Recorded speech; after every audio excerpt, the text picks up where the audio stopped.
Каныбек Абдасович, сизге бир 3 суроо бар эле да.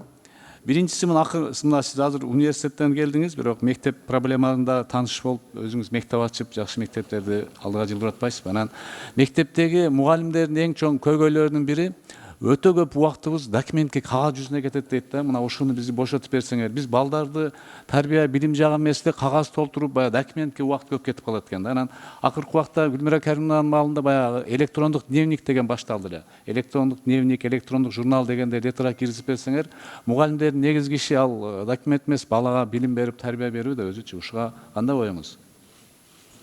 Бул боюнча өтө көп сөздөр жүрүп атат. Азыр мен мектеп мугалимдери менен да жолугушуп атам. Чындап эле кагазга басылып калдык деп атат. Биз аны минимизацияга түшүрөбүз. Бирок ал аркылуу кийин жоопкерчилик төмөндөп кетпеш керек да. Анан сиз айткандай жаңы электрондук биз эми бардык окутуу процессин электрондук форматка өткөрүүгө аракет кылабыз толук түрдө. Ошондо биз кагаздардан арылып, кайра мүмкүнчүлүктөр мындай кеңейет деп ойлойм мугалимдерге. Билим берүү сапаты боюнча. Рахмат. Экинчи маселе, мына азыр 6-7 класстарда англис тили көбөйбөдүбү? Анан буну барып 8-9-10го чейин күнү окуй турган кылабыз деп, бирок акыркы жолу мен ошо билим берүү министри менен сүйлөшкөндө китепке 45 миң болсом акча жетпей турат деди эле да. Бул көбөйөбү жыл сайын англис тили сабактары? Так премьер-министр айтты эле, биз бала бакчадан башташыбыз керек депчи. Азыркы күндө жаңы окуу жылына карата 5-6 класстарда англис тили сабагынын көлөмү көбөйүп атат. Менимче этабы менен керек болсо жаңы сиз айткан бала бакчага чейин биз бул маселени көтөрүшүбүз керек деп ойлойм. Бул планыңыздарда бар, э? Кудай буйрса.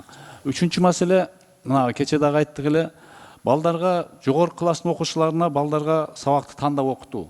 Ар бир бала өзүнүн жөндөмүнө карап туруп, сабактын бардыгын мажбурлап окутуу эмес, өзүнүн жөндөмүнө карап окуп, кийин кесибине, университетке бара турган болуп эртерээк киргизсеңер, анткени 10-11 класска балдар барбай атпайбы көбүчү?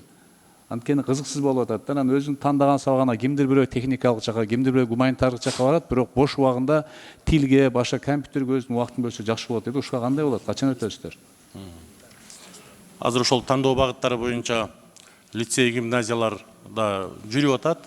Андан кийин сиз айткандай бара биз пилоттук негизде жасап, эксперименттерден кийин жалпы колдонууга алып өтсөк болот. Себеби проблемалар жаралат бул жердечи. Себеби балдар бир предметти тандап, экинчи предметке 2-3 бала тандап калган учурларда окуу жүктөмдөрүнөн проблемалар келип чыгат. Акырындап муну биз тажрыйбага алабыз. Бирок бул туура жол болот да. Анткени биз балдарга мажбурлоо эмес, өз эркин берсек, балдар эртерээк кесип тандамак да. Рахмат.